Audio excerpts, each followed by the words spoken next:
केजरीवालांना देशद्रोही ठरवून प्रचार करणं काँग्रेसला शोभत नाही, सामनातून निशाणा। भाजपच्या माफियाशी लढण्यासाठी ऐक्याची वज्रमूठ गरजेची, सामनाकारांचा सल्ला।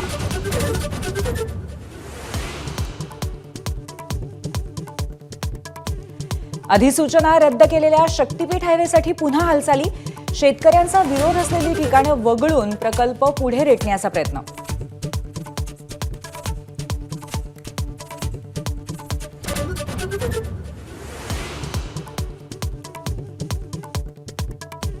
विकास कामं जून-जुलैमध्ये तर टेंडर ऑगस्टमध्ये।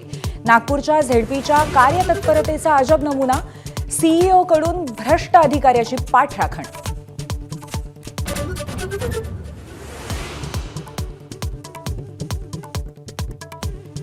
मुंबई महापालिकेच्या 27 रुग्णालयांना आजपासून औषध पुरवठा बंद करण्याचा पुरवठादारांचा इशारा।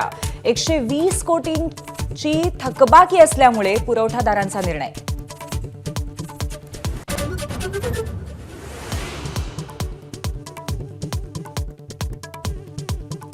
परळीमध्ये राखेची वाहतूक करणाऱ्या टिप्परच्या धडकेत सरपंच अभिमन्यू क्षीरसागर यांचा मृत्यू, चालकाला अटक। अपघात की घातपात, तपास सुरू।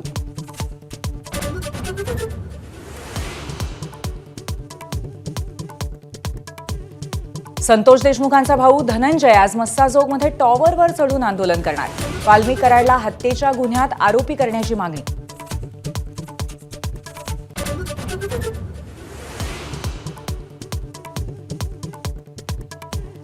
अमित शहांनी घेतलेल्या बैठकीमध्ये मंत्र्यांना सज्जड दम, सरकारच्या प्रतिमेला धक्का लागेल असं कृत्य करू नका, जनतेशी संपर्क ठेवा, शहांच्या सूचना।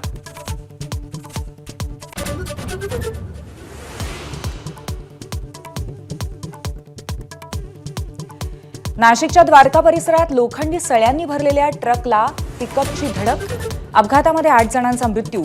देवदर्शनावरनं परत येताना काळाचा घाला।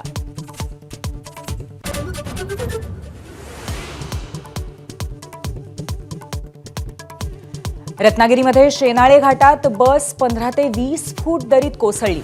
बस झाडाला अडकल्यामुळे मोठा अनर्थ टळला, क्रेनने बस बाहेर काढणार।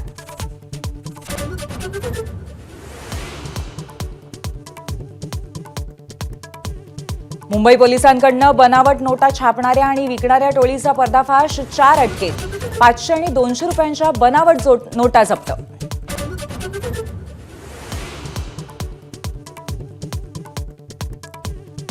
प्रयागराजमध्ये आजपासून महाकुंभमेळ्याचा शुभारंभ।